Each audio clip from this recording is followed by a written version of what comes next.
স্বপ্ন দেখি এলোমেলো, স্বপ্নগুলো ভাঙা, স্বপ্ন দেখি সাদা কালো, স্বপ্ন দেখি রাঙা।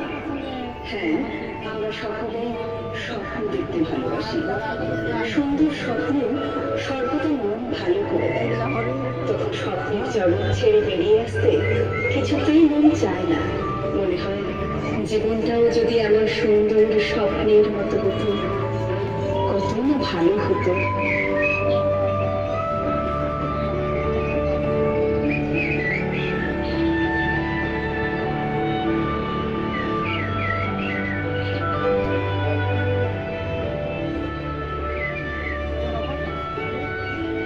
শরৎকালে কাশ আকাশের দোলা, শিউলির সুগন্ধ, নীল আকাশ